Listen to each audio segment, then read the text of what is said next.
بسم اللہ الرحمن الرحیم۔ السلام علیکم ورحمۃ اللہ وبرکاتہ۔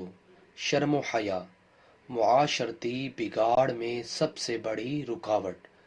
رسول اکرم صلی اللہ علیہ وسلم نے ارشاد فرمایا، لوگوں کو سابقہ انبیاء کی جو باتیں ملی ہیں ان میں یہ ہے کہ جب تم میں سے حیا ختم ہو جائے تو جو چاہو کرو۔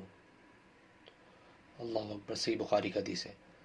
پاکستانی معاشرے میں تمام تر خامیوں کے باوجود شرم و حیا اور غیرت بڑی حد تک موجود ہے، جس کی وجہ سے معاشرہ بڑی تباہی و بربادی سے بچا ہوا ہے۔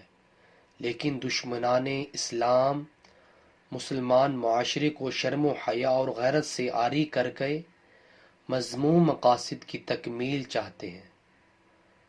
اللہ اکبر۔ سو ویورز، ویڈیو کو آگے شیئر کریں۔ جزاک اللہ۔ السلام علیکم ورحمۃ اللہ وبرکاتہ۔